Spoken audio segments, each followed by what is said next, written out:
Okay, we bike.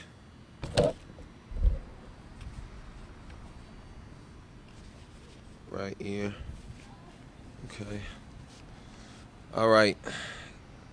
Temperature is dropping a little bit out here because of these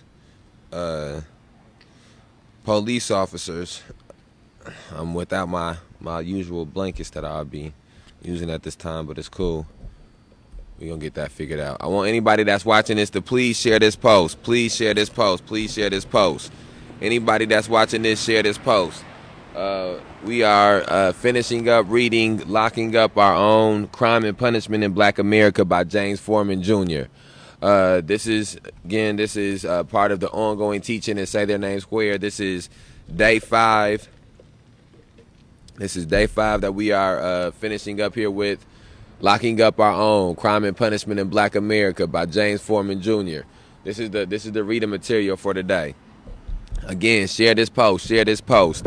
What we are doing is we are reading these pieces of literature and then relating back how these things brought up in these pieces of literature can be used to liberate our black community in Rockford, Illinois in 2021. For anybody who's watching for the first time, let me let you know what we've been doing. Every day we've been reading a new book. And we've been speaking about how the concepts brought up in those books relate to us in Rockford, Illinois as a community and as a people. And so the first book that we read was The New Jim Crow by Michelle Alexander, colorblind, mass incarceration in the age of colorblindness. This speaks about nonviolent offenders. It speaks about the war on drugs. It speaks about ways that we can move past this system of mass incarceration that has become like a caste system in America. And it speaks about people who are locked up behind physical bars and virtual bars with parole and house arrest and probation and court supervision and all of these things. The second day we read the End of Policing by Alex Vitale. And this book speaks about the different methods of policing and different forms of policing and all of the different issues that each one of those forms of policing have. This goes through in each chapter, and it tells you multiple stories about people who lost their lives, who were murdered because of these different forms of policing and the inadequacy in which they have in solving the issues that the society has in America currently and that it's had for over 100 years. Then on the third day, we went through and we read They Can't Kill Us All by Wesley Lowery. This book speaks about hold on, this motorcycle will go by. This book speaks specifically about the uprisings that took place in Ferguson. It speaks about the murder of Michael Brown. It speaks about Freddie Gray in Baltimore. It speaks about South Carolina. And it speaks about this specific time in history, which was another stepping stone to the awakening and to the uprising that took place all over this nation after the murder of George Floyd, the trial of which is going on now. So this is They Can't Kill Us All by Wesley Lowery. And again, we're cross-referencing how all of these things connect to the issues that we're facing in Rockford, Illinois here today. So those were the first 3 books that we read. And then on day 4, yesterday, we read Asada, an autobiography by Asada Shakur. And again, we are cross-referencing how the things that are presented in this autobiography from a black revolutionary connect to the issues in which we have today. We're dissecting how the ideology brought about that Asada speaks about in this book, how we can use that ideology to try to form a different and a more equitable and a more just society in today and in today's age. And also, this book is a look deeper into what it looks like for an individual to deal with state-sanctioned violence. This is a look deeper as to what it looks like for an individual to deal with the new Jim Crow. Okay, so this is a look at what it's like for somebody to deal with the issues of mass incarceration. This is a look at what it's like for somebody to deal with the issues of political policing. So here we are now on day 5, and we are reading Locking Up Our Own by James Forman, Jr. Crime and Punishment in Black America. Again, we want to encourage people to come out and participate in these readings. We want to encourage people to come out and have dialogue and engage in dialogue around these readings. We want to encourage people to come out, and if you have money and you want to figure out a way that you can try to help us, help to be on the right side of history and what you can do with that money, and you don't want to just arbitrarily donate it, go out and purchase copies of Locking Up Our Own, Crime and Punishment in Black America, and bring it down to the May 30th Alliance Community Library. Go out and purchase copies of Asada and Autobiography. Go out and purchase copies of They Can't Kill Us All. Go out and purchase copies of The End of Policing. Go out and purchase copies of The New Jim Crow, and you bring those things down here, and we are going to build a community library down here outside of City Hall at Say Their Name Square, and we are going to educate the community. We're going to work with the community. We're going to build and organize with the community, and we're going to be patient with the community. We're going to be patient with the people. We're not going to be in a rush with the people. This is not a sprint. This is a marathon. So we're not judging by how many people that we are affecting or influencing in any single moment. We are thinking about the amount of people that we can affect and influence over long stretches and long periods of time. So we are planting seeds, and we understand that with planting seeds, it means you got to water the seeds, and it means in watering the seeds, you got to be patient and give time for those seeds to progressively grow. You got to be ready for the winter times to come, and for them to lose their leaves in the winter times, and for them to go dormant in the winter times, and then you got to be ready for when the spring come and the summer come, and they retreat from that dormancy, and they're ready to grow and to spring out again. And so that's what we doing. We understand that the people, when the winter comes around and when the cold weather comes around, they bunker down and they hunker down and they do what it is that they got to do to survive. And we understand that when the weather gets warmer, and that when the people get reminded of these oppressive systems and these oppressive institutions that they must deal with on a day-to-day basis, and it's warmer outside, and they can be, and we can all come out more, and we can all commune more. We understand that these issues become more prevalent. We understand that people's sense of urgency becomes higher. We understand that people's consciousness is raised to a higher frequency, to a higher vibration. And so it's our job as activists, and it's our job as organizers to get the community on the same page with each other, so that way we can work cohesively to get some type of a justice. So that way we can work cohesively to change the nature of this society, and to change the nature of the nature of the culture of this society, and to change some of these issues that we're speaking on and addressing. And so even though some people may see this as us just reading books, or us only reading books, or we should do more than just reading books. What we must understand is that we are going to read these books, and we are going to apply the things that we are reading in these books into everyday practice. And that is going to be the way that we get liberation. That is going to be the way that we have a revolution and not have reform. And that is going to be the way that we end white supremacy and the white supremacy. My colleagues and I at PDS were well aware that the police operated differently in the wealthier majority black neighborhoods. When Mrs. Dozier was describing how she was stopped and searched, before she even told me where she was driving, I had already started to imagine likely locations. All of them were in the city's poorest black communities. I made the assumption, in part, because that's where most of our cases came from, and also because I and many of my black colleagues lived in the city's more privileged black neighborhoods, and we could see with our own eyes that the policing styles on our streets were typically less aggressive than those of our clients experienced. Hey, hello. My homie Jen told me come holler at you real quick. I just want to give you this. Oh, man, I appreciate you for real. Thank you so much. We're going to be down here all month. Stop by. All right, we're going to holler at you. Have a good day.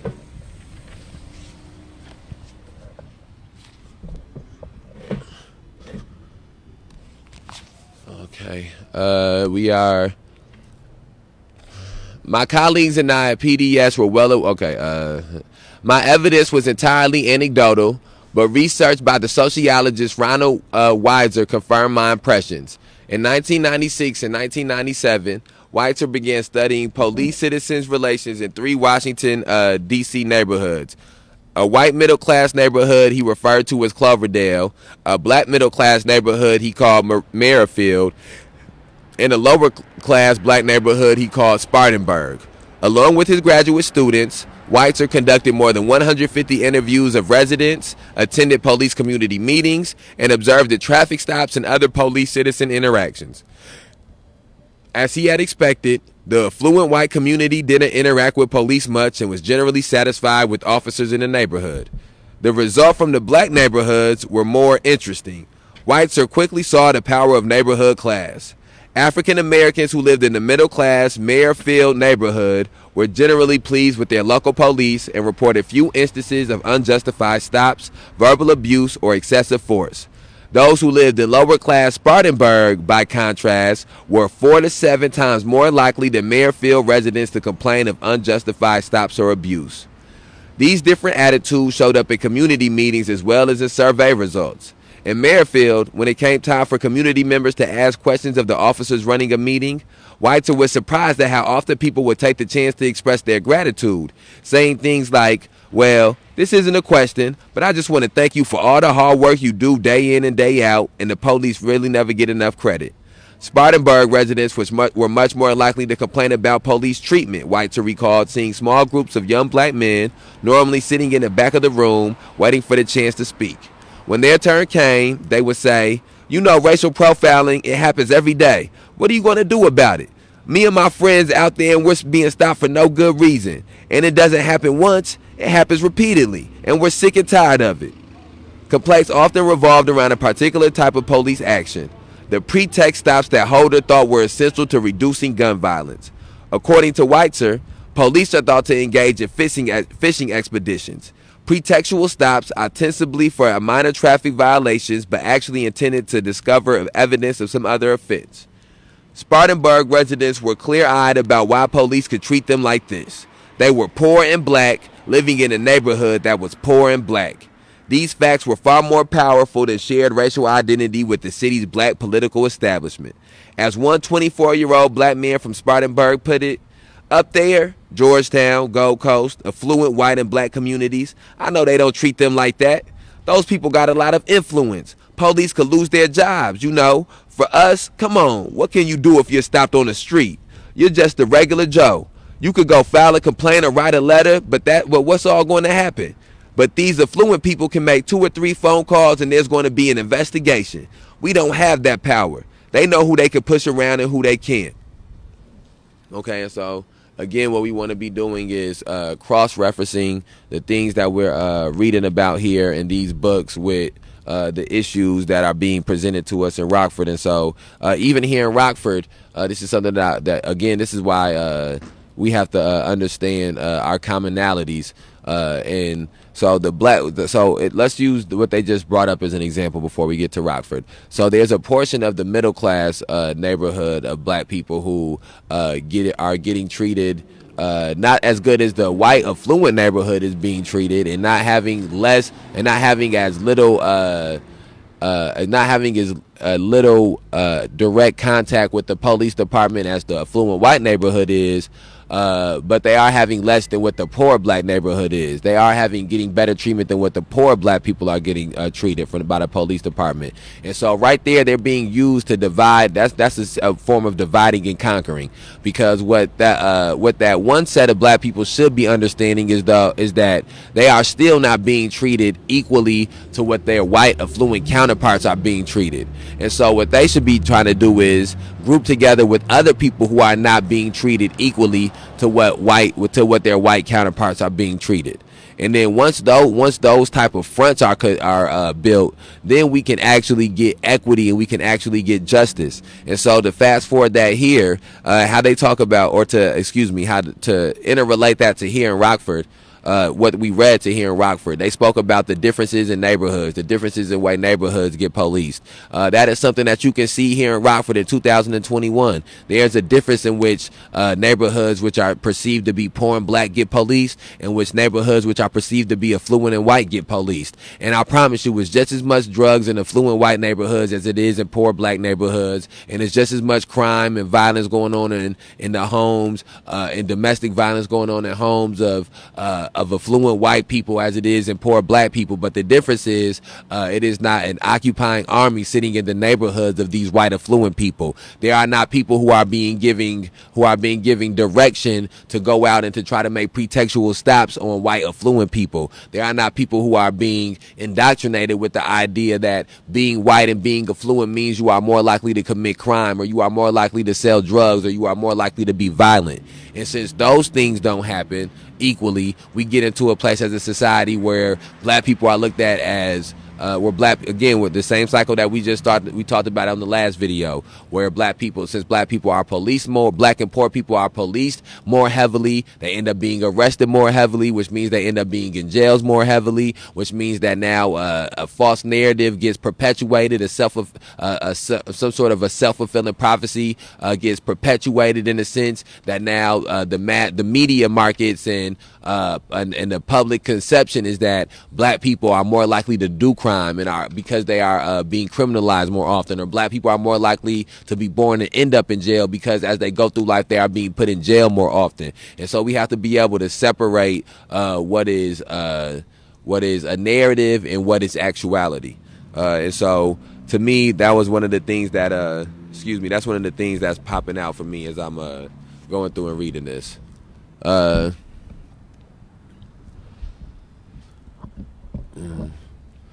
The poor weren't the only ones to understand how class worked in D.C.'s black communities. Merrill's black middle-class residents did too.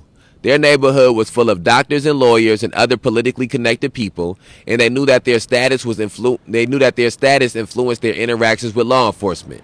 One man told researchers that if police mistreated Merrill residents, citizens would be up in arms, and an officer interviewed for the study confirmed that these citizens had pull with city officials in the police hierarchy.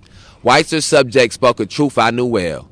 A black judge lived on my block, and 2 others lived close by. Even though I tangled with them in the courthouse, I had little doubt about whom I would call with a complaint about police conduct.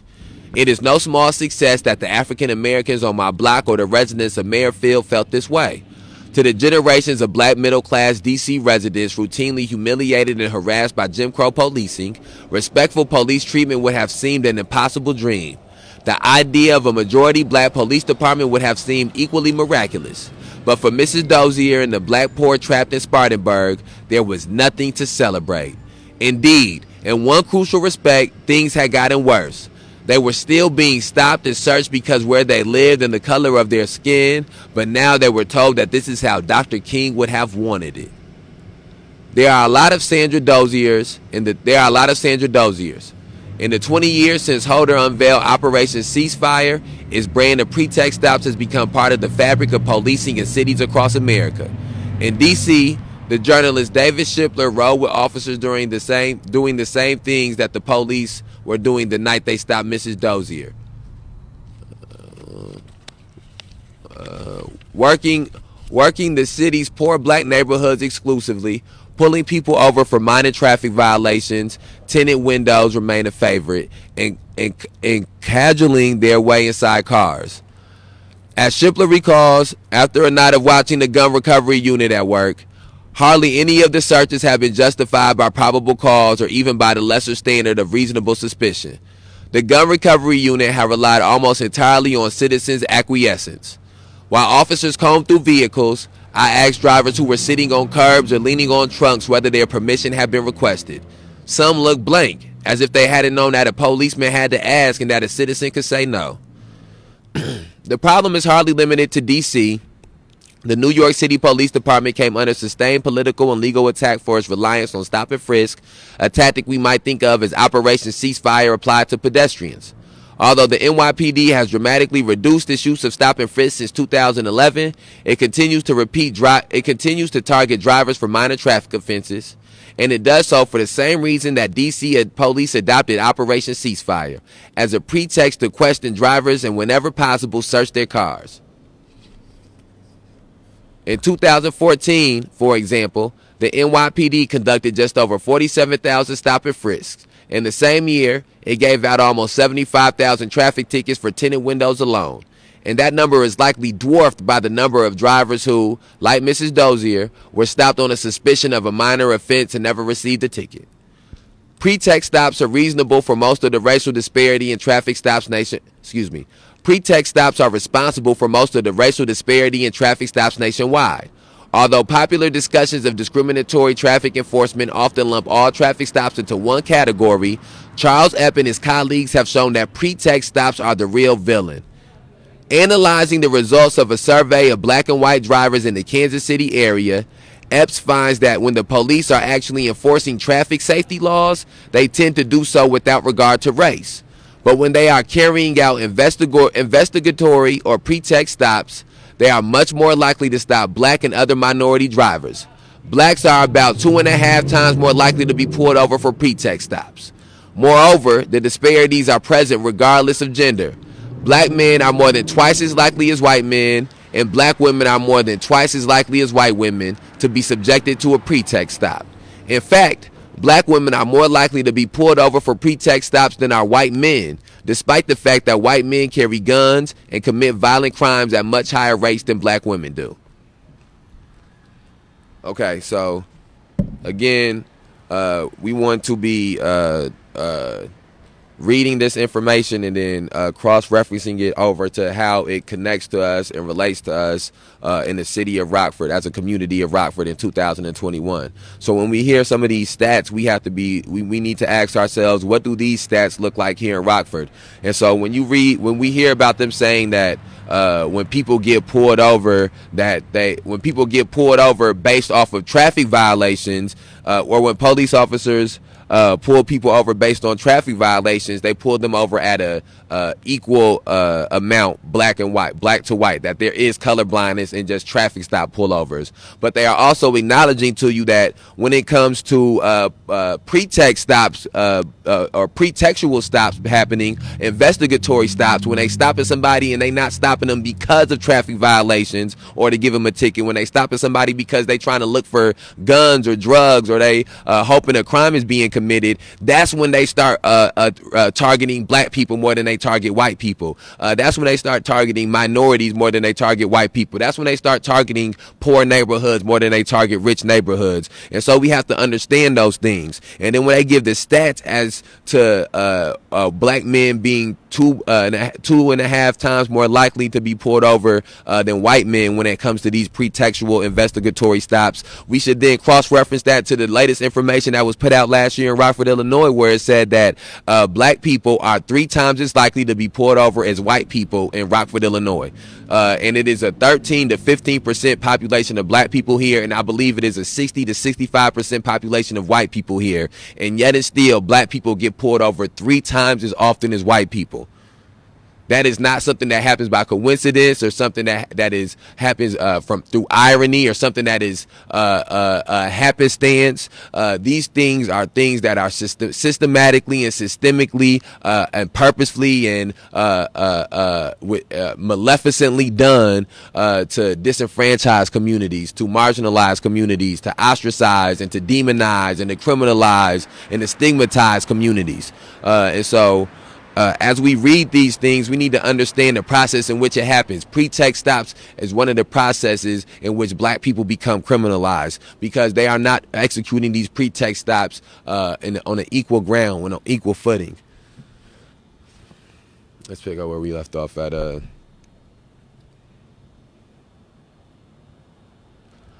then too, let's speak about, and I don't want to just jump over the fact that they brought up how black women are more likely to suffer pretext stops than white men, even though white men commit violent crimes at a much higher rate than black women. So that lets you know that we can't, as black men, we cannot allow ourselves to forget about the fact that we cannot have black liberation without our black sisters, without our black women, without our black mothers, without our black daughters, without our black cousins, without our black nieces, without our black aunts and our black grandmothers and great grandmothers also being liberated. So we have to understand, what is What does the struggle look like in the terms of black women? What does the struggle look like in the terms of black feminism? We have to understand those things. We have to understand the same things as well, even though it may not bring it up in here and it may not relate completely to pretext stops, but black trans women are assaulted and murdered at an extremely high rate through state sanctioned violence, and even through everyday violence from citizens, from everyday citizens. And so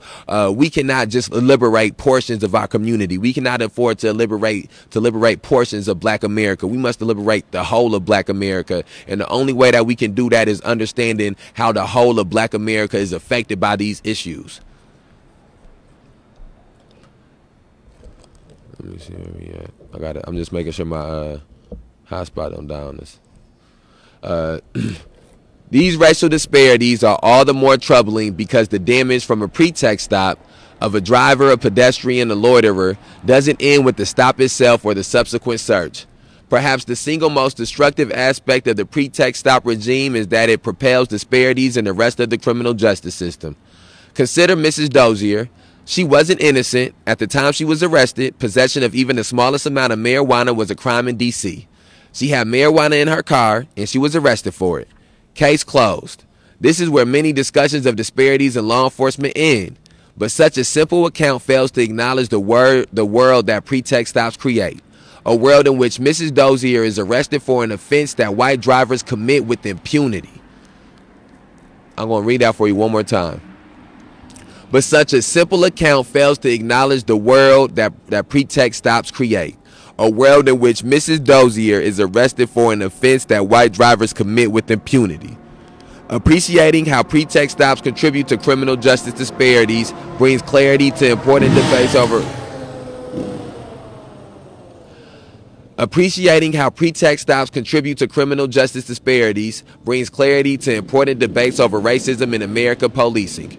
Police officers, including black police officers, understandably resent allegations of racism and racial profiling. In resisting such claims, however, even thoughtful police leaders overlook the damage done by pretext stops. For example, Chuck Ramsey, who served as D.C.'s police chief and more recently as the co-chair of President Obama's task force on the 21st century policing, rejected allegations of racial profiling by saying, "Black people commit traffic violations. What are we supposed to say? People get a free pass because they're black?" But Mrs. Dozier and the residents of her neighborhood are not asking for a free pass. They are just asking not to be singled out. And so that is...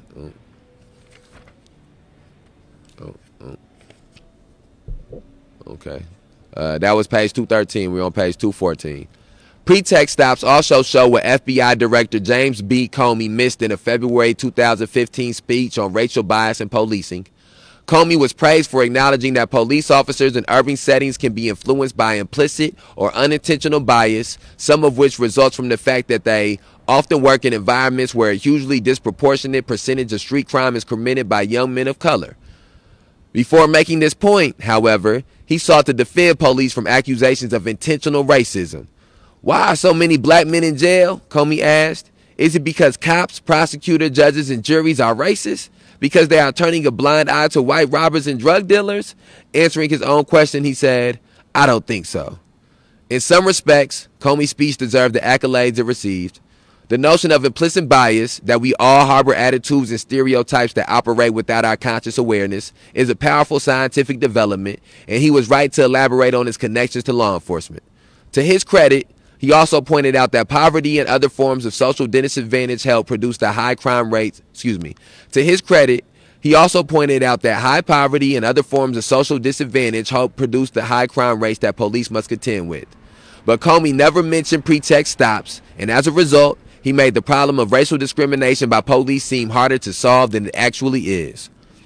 Compared with unconscious bias or the social conditions that foster criminal behavior, pretext stops are a direct, easily remedied source of racial disparities in the criminal justice system, and they are entirely within the power of law enforcement to correct.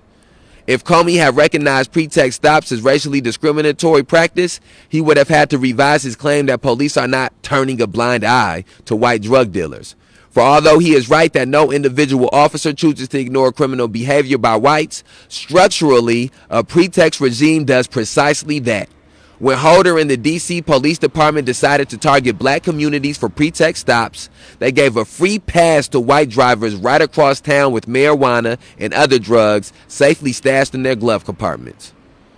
Okay, and so again, we have to dissect the things that are being brought to our eyes and figure out which of these things connect directly to what we are facing in Rockford, Illinois. Which of these things can you just remove the city that is being spoken of and insert our city? And so let's insert Rockford into this. If Comey had recognized pretext stops as a racially discriminatory practice, he would have had to revise his claim that police are not turning a blind eye to white drug dealers. For although he is right that no individual officer chooses to ignore criminal behavior by whites, structurally, a pretext regime does precisely that. When Holder and the Rockford Police Department decided to target black communities for pretext stops, they gave a free pass to white drivers right across town with marijuana and other drugs safely stashed in their glove compartments. And so I want people to understand that it is not a stretch for us to insert. This is a book that, again, this is locking up. I want people to please go out and purchase these books. We are going to build this May 30th Alliance Community Library out here because we believe if you build it, they will come. And so, excuse me, y'all, I'm just making sure this hotspot don't die before I can throw the charger back on it. But so we're on page 214, finishing up this last chapter and locking up our own. We're reading a book a day. And so we need to understand that the west side of Rockford is policed differently than the east side of Rockford. Black neighborhoods in Rockford are policed differently than white neighborhoods in Rockford. And that is something that we cannot afford to be in denial about. And that is something that we cannot think that we are alone in. This is something that is a nationwide problem, and it's been a problem for decades and for generations. So I just wanted to make sure we bring that up.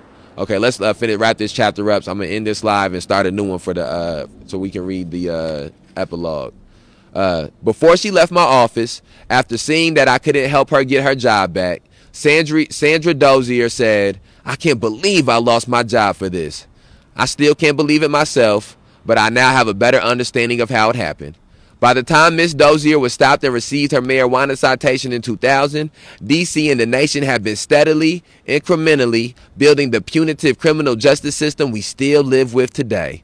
Most of the pieces, the aggressive prosecutions and policing, longer sentences, prison building, collateral consequences of convictions such as losing the right to vote or the chance to live in public housing, have been put in place, and the years since have been primarily dedicated to maintaining and tinkering with that basic architecture.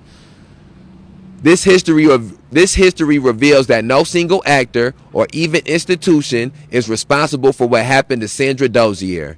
But it also suggests that there were many moments when D.C. and the nation could have pursued a different course. If the D.C. Council had chosen to decriminalize marijuana when it first considered the issue in 1975, Ms. Dozier would still have had her job. If the D.C. police hadn't targeted drivers in the city's poor black neighborhoods for pretext stops, she would still have had her job. If FedEx and other employers had a more forgiving policy towards arrest, if they were willing to look at individual circumstances rather than adopting a policy of blanket exclusion, she would still have had her job. And if America had implemented a more robust policy of urban revitalization, if it had even undertaken a Marshall Plan for the cities, somebody with Miss Dozier's grit and determination would have had her choice of jobs. And so that is the ending of, that's the last chapter of Locking Up Our Own. We have an epilogue here that we're going to read, but we're going to end this live. Oops, sorry, y'all. We're going to end this live before we read that epilogue. Again, I want people to understand what it is that we are doing. This is the 5th book that we have read in the month of April. We start reading the book at midnight. We read it all throughout the day, and we have a 5 o'clock p.m. group discussion on it. The overall theme of this week is police terrorism and mass incarceration. We just read Locking Up Our Own by James Forman Jr. And the reason that we read this book is to get an insight into what the mindset of some of these black communities were in a couple of generations before us when they were dealing with the neighborhoods having resources pulled out of them and crime pushed into them, and how they asked for better education, and they asked for better health care, and they asked for better opportunities and better employment opportunities. But and they also did ask for integrated police and integrated city officials, and they did ask for more police sometimes in certain neighborhoods, and for stricter gun laws, and sometimes and for stricter drug laws, weed laws. But they asked for those things in accordance with better education, asking for better education and for better schools, and asking for schools to be integrated further. They asked for those things in accordance for asking for better opportunities and better employment, and to no longer to be the last ones in and the first one out at jobs. They asked for those things in accordance with having better health care, with having better opportunities, with having better resources put into their neighborhoods. But they didn't get any of the resources put into their neighborhoods. They did not get the better health care. They did not get the better educational system. They did not get the better employment opportunities. The only thing that they got were more cops. The only thing that they got was, in some cities, the integration of black people into police forces. But those things did not change the root causes that they were still dealing with. And so violence still continued in these black neighborhoods. And so drug addiction and drug dealing still continued in these black neighborhoods. And so these things continue to go on, even though a piece of what they asked were given to them. And so we have to get to a place now when somebody says to you that they think that the way to fix this problem is having more black police, you refer them to Locking Up Our Own, and this book will explain to people why that is not the solution for this problem. You go and read Locking Up Our Own, so that way you can adequately explain to somebody why that is not the solution to our problem. Because before we can get true policy changes, before we can truly get to a place where we have elected officials that have a more equitable and a more just mindset and a more empathetic mindset, we have to get to a place as a community and as individuals and as collectives where we have changed the consciousness of our communities, the consciousness of our society. And that's only going to happen through constant conversation, through constant interaction, through constant dialogue. And so that is what we are out here doing in the month of April. And so as we finish, we got the epilogue still, and so I don't want to give too much of a summarization while we still have a portion of this to go. Again, I'm going to end this live. I got to get some things charged up, but we will be right back online with the live to finish the epilogue for Locking Up Our Own. Please share this live. Go to our Facebook page, share any of the lives you see, share any of the pictures you see, subscribe to us on YouTube, follow us on Instagram, follow us on Twitter. Like all of this information, I'm telling you, what we have to start doing as a community is stop looking past our differences and start looking into our differences. And that is what we are doing down here at Say Their Name Square. That is what we are doing down here outside of City Hall. That is what is going on in 2021 in Rockford, Illinois. It will be a time in history where they look back and they will say, in Rockford, Illinois, in 2020 and 2021, things started changing. I'm going to end it.